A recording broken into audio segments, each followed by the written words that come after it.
Hello everybody and welcome back. I am Carex, and I think today we are finally going to be recording a sort of beginner playthrough for Crusader Kings 3. Now, I'm not actually much of a Crusader Kings expert. Of course, I'm not really an E4 expert either, but I've at least played E4 for a few thousand hours, and we've made some tutorials for that and stuff like that. So this is going to be a tutorial for Crusader Kings 3. Of course, it's a relatively new game. Haven't been able to play it for a few thousand hours, but I've played it for a few hundred hours. I think we have about 200 hours in the game right now. And to be honest, this is actually probably one of the easiest to get into Paradox titles for all the grand strategy games that they make. This is probably one of the most streamlined just because of improvements to the UI and some other aspects and stuff to the design of it and stuff like that. That makes it actually very easy to get going and playing the game. You also have a wide selection of people that you can choose to play as and succeed, which basically includes almost anybody. I mean, there's not too many... it's not like EU4 where there's like a very small selection of nations that kind of set you up for success and everybody else is likely to die. In this, it's like, no, you can kind of put around and grow your dynasty with basically any start, right? With just basic fundamentals and taking it slow and playing reactively. But I'm going to try to do this tutorial in a way that is based on people that don't have experience with the Paradox Grand Strategy games and people that don't have any experience with Crusader Kings in general, like the franchise in general. So this is going to be for people that haven't played Crusader Kings 2. I haven't played Crusader Kings 2. Presumably, if you're looking for like an expert sort of look or on the game, then you know that'll be for someone else to cover.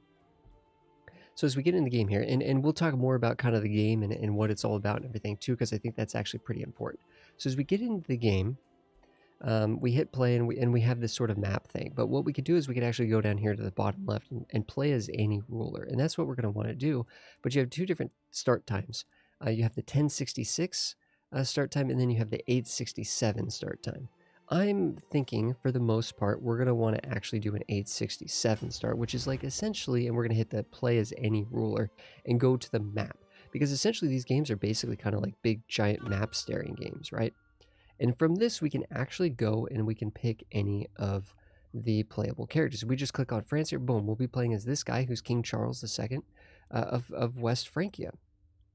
But what we can do is we can actually go into here and start right clicking on it, and we can see how France is actually broken up into these other chunks, right? Toulouse, Aquitaine, Anjou, so on and so forth, right? All these different little bits, and we can go in and we can select these different people here, and now we can actually play as this looks to be the Duke of Toulouse. And then we can, presumably, we can get in here and start finding other characters. And there's ways to search for characters and stuff like that as well, if you know the particular guy, but we could play as this count. We could play as this count, and so on and so forth. So we can go through and we can select any of the starting characters at the beginning of the game. The game is seeded. It is the year 867. Now that leaves for a lot of, or that sets up for a lot of historical elements. I don't know everything about the history of this time period, but you have sort of Islamic cultures and religions pushing up through Iberia here, and there's going to be, this is what's going to kind of trigger the Crusades, right? This idea of the Christendom coming down and retaking Jerusalem and the Holy Lands and trying to push back push forward Christianity and push back Islamic religions out of Iberia and so on and so forth. And this is something that's going to be taking place for the next few hundred years, historically speaking. And the game simulates that as the name of the game, Crusader Kings. The other thing you have going on is you have a lot of the Norsemen, the Nordic tribal groups, the pagans, the Norse. They're going to be sort of descending upon sort of what we think of as England and Scotland and Ireland, and also coming into France, and they're basically going to be sort of raining down and raiding and doing Viking things across all these areas. We're actually just after the point where we already have Vikings that have landed in sort of this region, right? We have Jorvik over here, Jarl Halfdan, one of the sons of Ragnar Lothbrok. We have Ivor the Boneless, Siegfried Snake in the Eye over here, and Bjorn. So a number of the sons of Ragnar are kind of like going to be some of the major players in this sort of pillaging and raiding and expansion into the British Isles. So we could basically kind of play as, you know, we could either play as sort of under an umbrella of a larger kingdom. We could play as a larger king, although this might give us too much responsibility for a new player.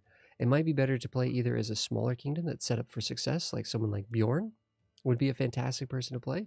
We could play as someone like Halfdan if we wanted to be, or Bjorn if we wanted to do like a pagan Viking run.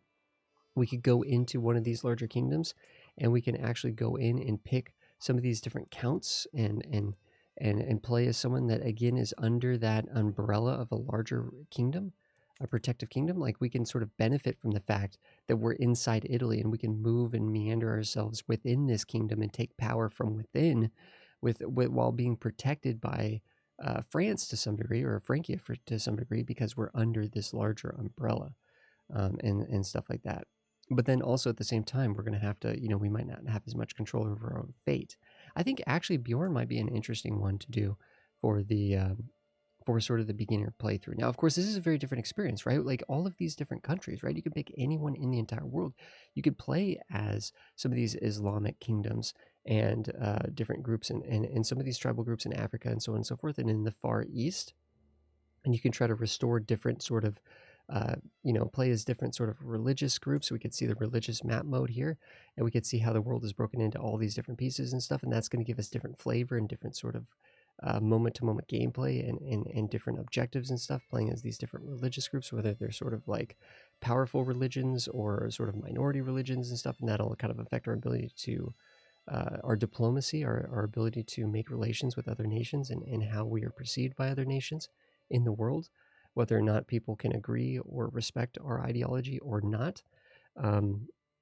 We can play as these Islamic religion kingdoms and actually try to defend ourselves against Christendom as they call forth the Crusades in the future, and so on and so forth. So there's so many different ways to play. It's going to be a very different experience playing over here than it would be up here, but we do have to pick someone just to be able to learn the core gameplay flow of the game. Oh, interesting. So actually, Bjorn is definitely a recommended character to play as. It does say that one of the difficulties we have playing as Bjorn, it's warning us here that we actually start the game at war. That's going to be okay. Bjorn is not going to have any issues with that. We're going to hit play, and boom, we're in. Holy cow, we're in. So let's just take a moment to look around. It's going to be a little bit before we unpause the game, because there's so many little things to dissect to figure out what's the deal with Bjorn, what's going on here. What can we essentially, what do we need to do before we actually start running our country sort of in the setup of the country? All of the Paradox Grand strategy games essentially have a large setup, but we are paused. It's important to note we are paused. If we unpause the game, then the game will run. In this case, we're set to speed 3, but we could do speed 2 or speed 1 or speed 4 or speed 5, depending on what style do we want it to go. Really fast when we unpause, and then we can pause more often, or do we want it to go a little slower, but we pause less often? It just kind of depends, right? But when you need to make a decision, it's good to pause the game and be able to make your decisions. In fact, sometimes events will pop up and that'll force pause the game. So sometimes it'll force you to pause the game. But if I'm managing the internal affairs of our empire or our economy or something like that, or making a decision on what we should do, it's good to kind of do that while the game is paused. When the game is not paused, it'll run in kind of basically a real time.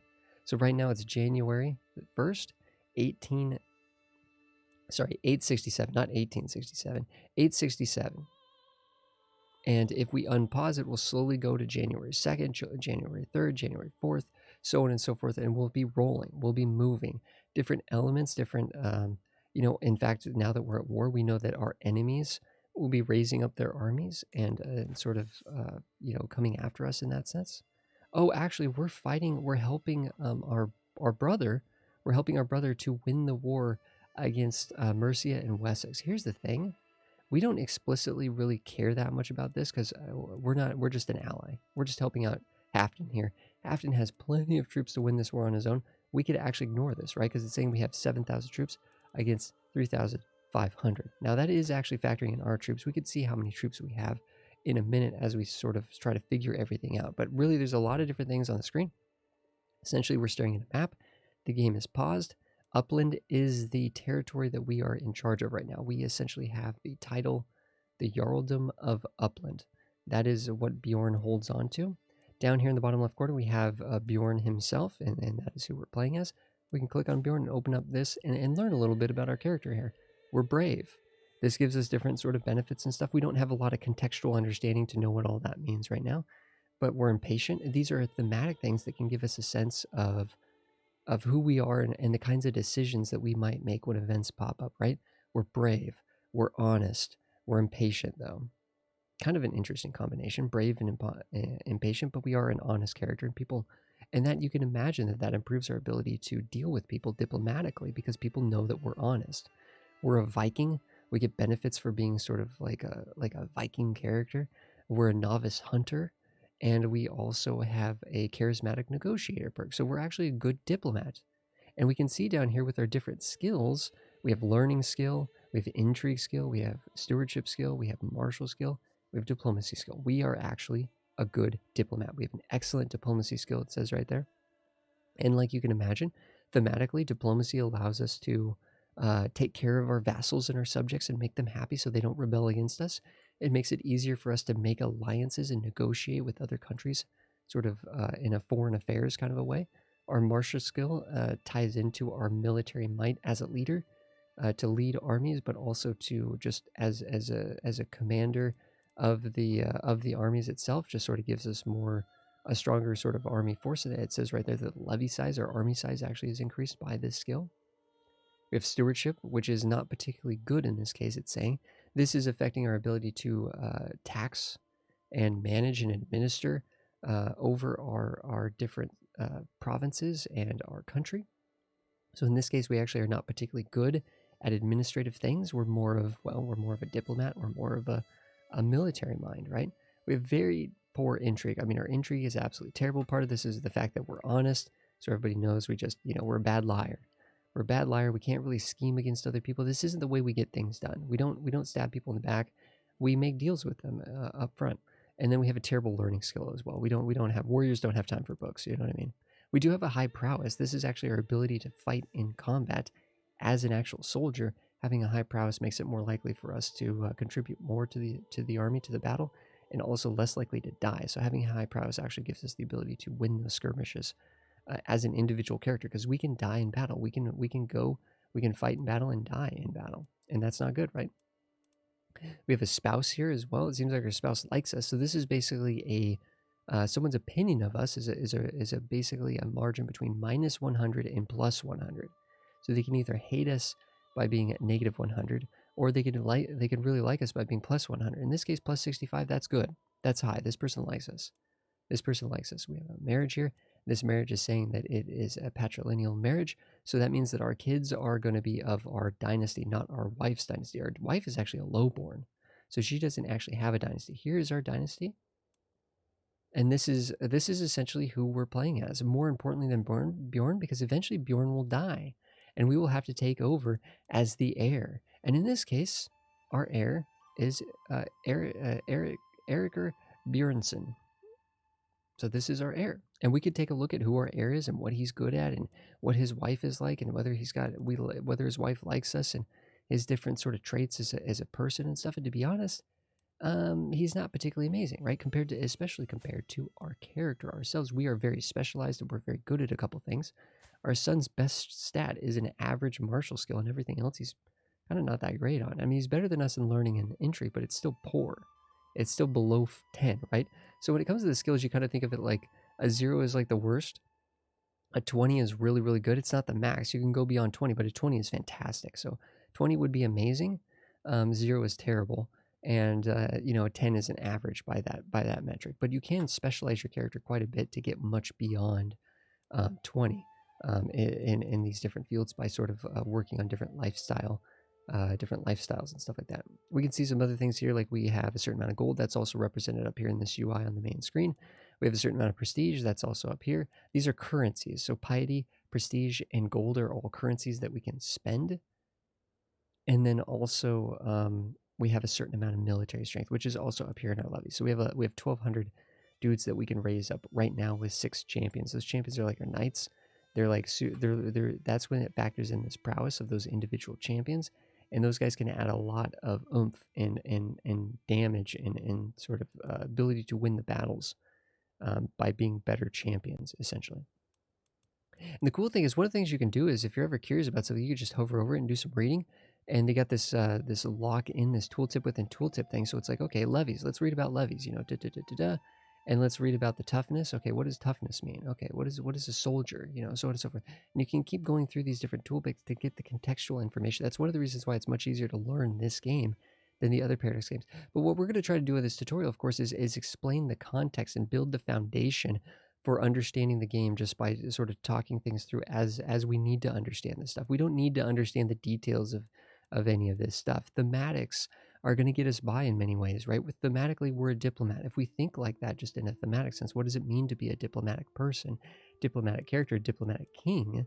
Then we can make decisions based on that. And we'll, because we know we're good at that, we know that we'll probably find success if we pursue those avenues. So we could see here there's a breakdown of our brothers, and if we had sisters, of course they'd be there too. Our children, we have one son and we have one daughter. In fact, our daughter is married off as well. In fact, our daughter is actually the high chiefess of the guy who is essentially in charge of what could eventually become Novgorod, this other dynasty here. That's going to be like kind of a competing dynasty for us a little bit. Because we can click on these characters to focus on them, and then we get to see their own thing. So if we click on our daughter here, it shows ourselves. We can do that to get back to ourselves, or we could just exit and go back to ourselves. That's fine too. So it's a lot of menus within menus, but essentially these are characters that have relationships with each other. And those relationships might matter and they might not matter, right? We're in charge of our children. That matters. Who these children marry can build alliances. They can build renown, right? If we can have our children marry other kings and emperors and stuff like that, that gives our dynasty renown. If we can also build strong alliances and stuff like that through those marriages and stuff as well.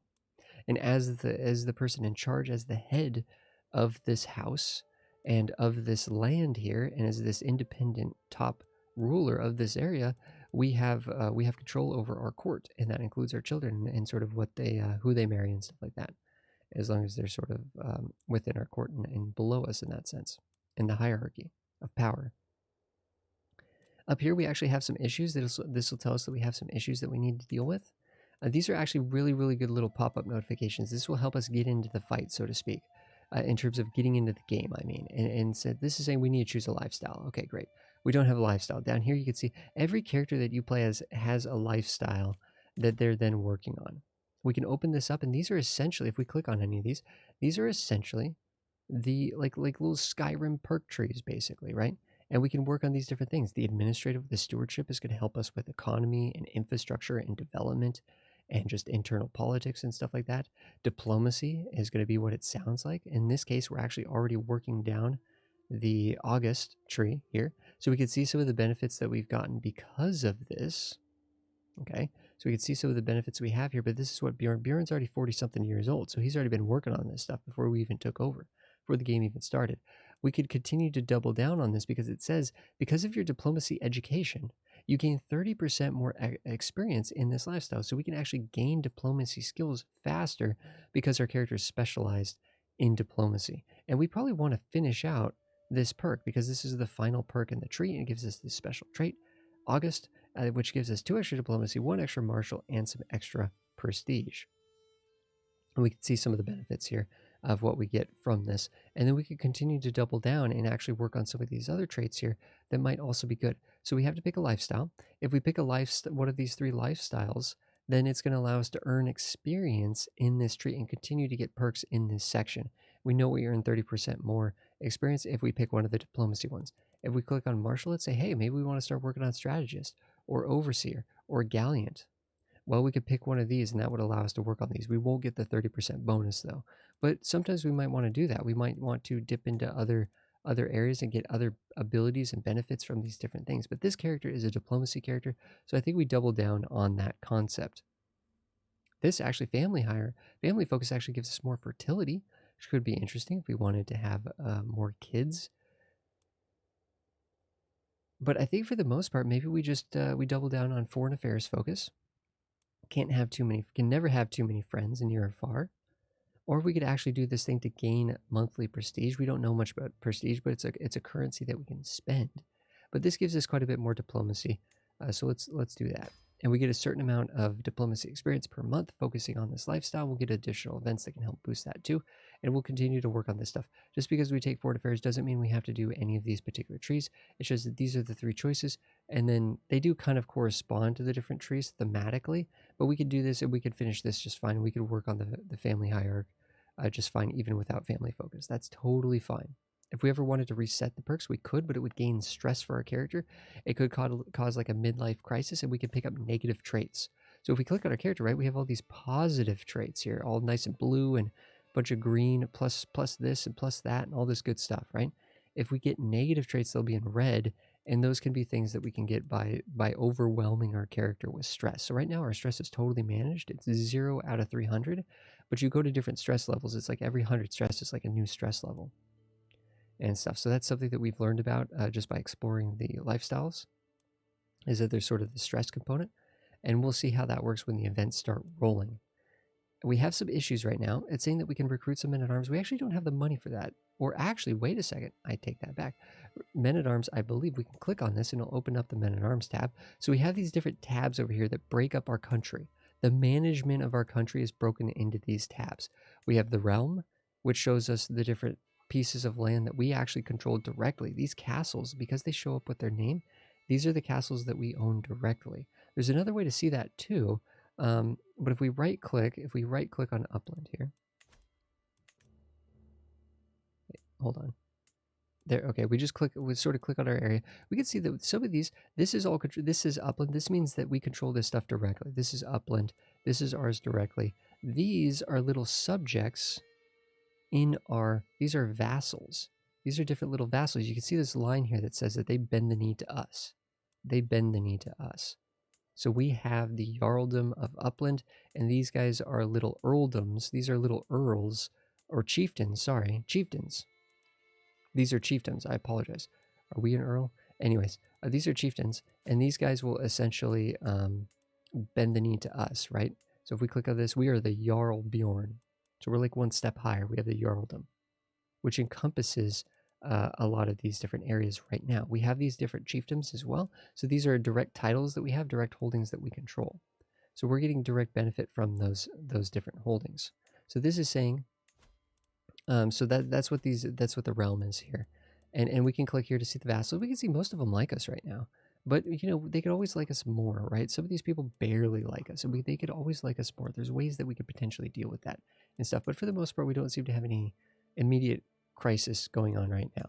We can see that our son right now, we can get a sense of our succession. Right now, he's just going to inherit everything because he's basically the only one in line. If we had multiple sons, it could split the inheritance amongst those sons, and that could be a good thing or a bad thing depending on what we're trying to do in the next generation.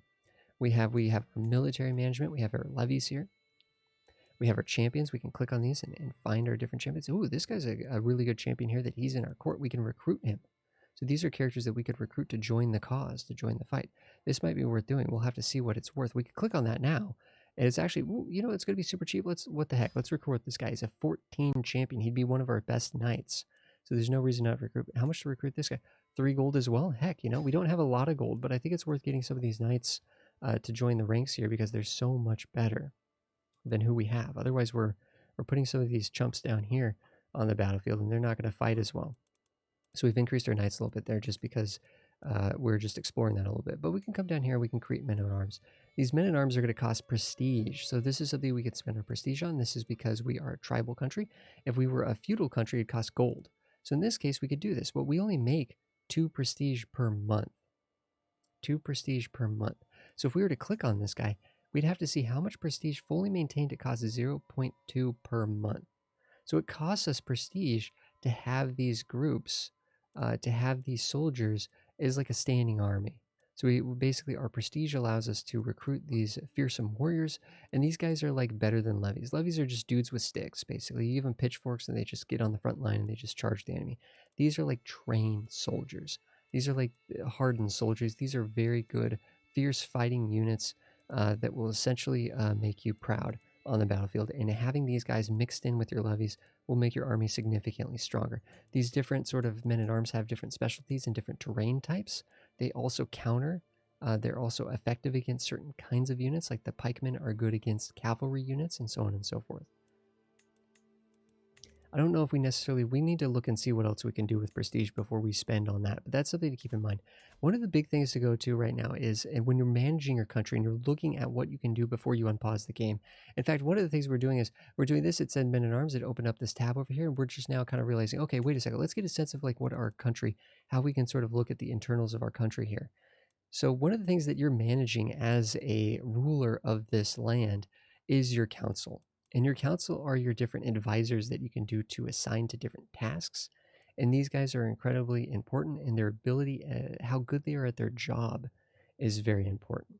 So if we look at our counselor, again, the same logic of our own character skills applies to our counselors. 10 is like an average. 5 is not good. 7 is not good. 14 and 15, that's pretty respectable. That's pretty respectable. So we want to make sure we can exchange. We can go up here and we can appoint a new person to be the religious counselor, or to be the diplomatic chancellor, or to be the administrative steward, right? So this is the person that's managing our realm, the administrative work. This is the person that's our religious sort of leader. This is the person that's leading our armies, so to speak, or just managing our military affairs. In addition to what we do as a ruler, this is our specific military advisor, and this is our spy master as well. So we can go into here and we can actually see, hey, is there anyone better than this? Can we appoint someone new? And we can filter by skill. And in fact, the only skill that matters in this case is their diplomacy skill. Now, this guy, he's a vassal. So he expects to have a position on our council because he thinks of himself as an important person in the realm. So I don't know if it's actually worth switching him out, firing him, which will make him upset, and hiring in this 12, who isn't even technically, we'd have to recruit this guy. He's a guest in our court. He's not even part of our court. We'd have to recruit him to court, and then we could assign this guy, and he'd only be 2 better. That's not particularly amazing. So, okay, so maybe there's no one really better that we can do with the counselor right now. What about for learning? Ooh, there's some people here for the learning. She's a 7. This person's a 14. This person's a courtier. This person is someone that's in our court. We can assign her as the new head of faith. It'll make this other person upset, but that other person is just some random lowborn too. So we're going to switch her out. Perfect. So she now, as a 14, she's good at her job, and therefore she'll have more likely to have positive side effects from doing her job, hopefully. So this guy's a steward. He's terrible at being a steward here. So what we could do is here's a guy that's a 13. He's our vassal. We could assign him. That seems good. This other guy's also our vassal. He's going to be upset, but that's just what it is. If we make everybody upset, we can actually go back and retroactively try to smooth the waters here. As the marshal's pretty good.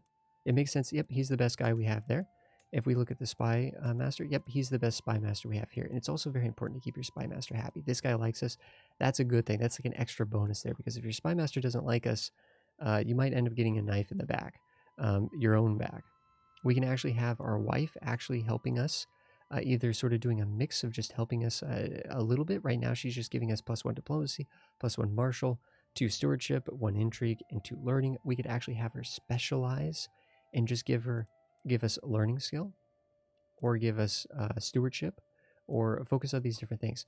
And what we could do is we could actually be like, hey, well, there's no hope to our stewardship, but we might be able to actually boost our learning skill. This is actually a pretty important stat for a number of different reasons. And we could actually try to boost that up, because we are something called, we haven't talked about why learning is important, but I think we might actually focus on patronage there. We haven't quite talked about what that all ties into, but we might have her actually focusing on assisting us in that and rounding out something that's one of our weaker skills here. Okay. So we can look and see that these chancellors are actually doing stuff. This person is working on religious relations, and we could have them actually fabricating claims. So we could be making claims on, and this gives us cause for war, right? So we need a cause to go to war. This person can actually do that for us. The chancellor over here is working on foreign affairs, but we could work on domestic affairs as well. Right now, everybody internally kind of likes us a little bit. So maybe the fact he's working on foreign affairs is actually a good thing, because maybe we're more concerned with the diplomatic environment than we are with the internal stability of the country. If we had an issue with internal stability, we'd want to switch this to domestic affairs. If we had angry subjects, right? Our steward is working on collect taxes, so he's getting more sort of economic increase. That's pretty good, but he could also work on increasing development. So we can click on our capital here, which is a development of 3. That's very, very poor. We can bring this up to 10. We can bring this up to 10 without issues. And the way you know that is actually through your technology. So if we click on this, we are actually the head of culture, which is why it's important to have a moral learning. Our learning skill as the head of the Norse culture. We are the head of the Norse culture, the leader of the Norse culture. We get to dictate what we get to learn. So we're a very important figure for this culture group. And if we get to determine what we're going to learn as a culture, as a group, what we're going to focus on, and our learning skill is going to make it so that we can actually do this much quicker and much more effectively. So, and if we go into public works here, this will say that the country can now reach a maximum existing development penalty at 20. So you get a penalty to your development gains at, in this case, it's at 10. It doesn't show that here, but it's 10 is when the penalty kicks in, and then this makes it so we can go up to 20. But right now, our provinces are like at 3, right? It's very low. Speaking of which, these are all kinds of different little technologies, right? We could be working on. It looks like right now we are focused on city planning. So city planning is actually going to allow us to build shrines and village centers and temples and things like that. Okay, that's actually one that I don't know if we're going to work on. I think instead we're going to actually work on a crop rotation, which gives us the ability to build tribal era economic buildings. Okay, so we haven't talked about buildings that much, but let's just get towards unlocking those different buildings and stuff. But we can see that there's other stuff that's sort of being, some of this stuff is spreading. Oh, actually, some of this stuff we already have unlocked, right? We already have currency unlocked. We already have barracks unlocked. We already have mustering grounds and quilted armor, so on and so forth. So a few of those already unlocked, just based on our culture already has those, the understanding of those different things. So if we go back to our council here. So this person can actually work on boosting development, which is a good thing, because the higher our development, the faster we're able to actually get those cultural technology innovations. And this also increases, if it has a positive side effect of increasing control, having efficient taxation, so on and so forth. It's just stuff that sounds good, right? Having more control over our land sounds like a good thing. Having efficient taxation sounds like a good thing. This person over here is working on boosting our levies, but we could also have them actually instead training our commanders, making our leaders, focusing on instead of a quantity of soldiers with sticks, we could focus on actually refining our knights and champions in our commanders and making them better. That's actually kind of one that I really like to do. But I think while our army is so small still, we'll continue to work on bolstering our levies. We'll continue to organize levies and try to get a slightly larger army, because I think at the early game, having just a bigger number up here is going to help us win the early wars. Whereas later in the game, quality tends to be more important than quantity, for reasons and things that we'll probably get into as we go through the series. And then the final thing here with the last Spy Master, the Spy Master Counselor, he is disrupting schemes right now. So if anyone's plotting against us or our court, this guy's going to try to intercept those plots and disrupt them. That's a good thing, because we don't want other people plotting against us and our people. We could, if we wanted to do a hostile scheme ourselves, of course, we're very bad at those things, right? But if we wanted to plan to do a hostile, like a murder or something against another character for some reason, he could support that hostile scheme by clicking this button. We can also go and find secrets and stuff too. So if we don't think anyone's plotting against us, we can actually go in and try to find secrets and stuff. And that could be a way to get hooks on people. We haven't talked about the intrigue system, but if we go through here, we can see that we had the court. So these are the people that are in our court. These are people that we can use and leverage and stuff in different ways. These are people that are guests that we can recruit to our court. We can invite more champions as guests, or more claimants as guests. We can hire a court position or go looking for one. We have the intrigue stuff, which we'll be talking about probably in a different episode, because there's a whole system there. Different factions, this is like internal stability, right? Liberty factions, peasant revolts, all kinds of different factions can rise up against you if you're considered a tyrant and people have justification to do so. And then we have the different decisions. Some of these ones, these major decisions, could be things that we would want to focus on. Maybe we want to restore Danelaw. Maybe we want to actually form the Kingdom of Danelaw over here in the English area.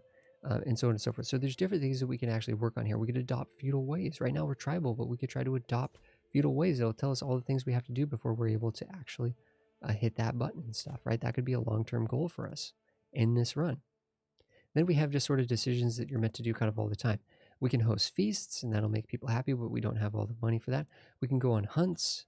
We can go on pilgrimages. We can commission epics and gain renown from that, prestige and renown, commissioning epics. So on and so forth. Different things that our character can do. Some of those are contextually based on who we are as a character and what our society is like, and so on and so forth. Like, we can commission epics because our character is working on the lifestyle, August lifestyle, writing history. You can take the commission epic decision. So I don't even know anything about this. I've never taken this before in my life, but I'm excited to try that. I'm excited to commission an epic and see what that gets us. We haven't talked much about renown. It's one of the other currencies. We haven't talked about any of these things.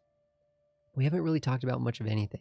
We're just giving an overview of some of the things. We are technically actually in a position where we can unpause the game and play the game based on, at least we kind of know how to go into these different tabs, how these organize our nation's management, right? The administrative sort of aspect of the realm itself and the succession, the military situation, the council, the court itself, the people that we have in our court that we can use and exploit, the intrigue section, the internal stability section, and the decisions that we can work towards and things that we can do on a moment-to-moment, little events that we can trigger and stuff like that. So just knowing how things are organized. Down here, of course, is the map modes. It's always good to make sure that you can get back to the realms map mode. This is, the realms represent like all of the land that we are sort of the top in control. We are in control of all of this, not completely directly, but all the people within this are it's either our land or people that bend the knee to us. And as we take land in war, that we will be expanding this upland influence to these other countries if we take more land for Uppland itself and merge that into Uppland. But there's other map modes here, like the religious map mode and the culture map mode. Like we've already seen this Norse culture map mode. We're Norse. This is telling us that we're Norse. We're Astro religion. We could actually go down here, and this is the religious tab to see kind of what does that mean? What special tenets does that give us? What special perks does that give us to be Astro? So on and so forth. And then we have different houses, right? We can organize it by different, and we can organize it actually by different duchies. Like this is the Duchy of Uppland. Of course, we actually control more than that, right? We can actually control big chunks of other duchies too. But the interesting thing is we can click on the kingdoms. How is the world organized by kingdoms? These kingdoms don't all exist. In fact, many of them don't exist, right? Sweden, the Kingdom of Sweden does not exist. No one holds that title, but that could be a goal. That could be an objective for us as Bjorn, as this character Bjorn, that in our lifetime we will unify the Swedish kingdom. That could be one of our goals, is trying to work from Uppland to Sweden, right? Sweden is the next step up from the Jarldom of Uppland. All right, guys, we haven't unpaused the game yet, but next episode we will. Thanks, everybody, for watching. A little bit of a long episode to get started here. So many things to talk about, right? But thematically, we are playing as Bjorn Ironside in the year 867, the son of Ragnar Lothbrok. We are concerned with building up in a prosperous Sweden. We are concerned with raiding and spreading the Viking fame and glory by raiding the Christendom. And we are concerned with these different things, that these are things that we'll be doing within our lifetime. And so on and so forth, and things to think about in a perspective to see the world at, right? Depending on who you play, you're seeing the world from a different perspective. And so on and so forth. That's what these games are about, right? It's about living an alternate history, not a historical retelling of history, but an alternate history from these different interesting sort of starting points, these different interesting historical perspectives and stuff like that. So in the next episode, we'll continue on this step-by-step, very slow-paced beginner's guide for Crusader Kings 3. Please, if you have any questions, please ask in the comments. Of course, we have a Discord as well. That's a great place to jump on and also make comments there. We also have a Twitch channel where we play Crusader Kings 3 every single week on the Twitch channel. That is a fantastic place to engage and ask questions. We love talking to new players on there. And then there we can kind of show, and rather than when we answer questions, we can kind of demonstrate those answers and stuff like that as well, which is kind of nice with the live interactivity of Twitch, which is also super fun. So thanks everybody for watching, and I will see you guys in the next episode.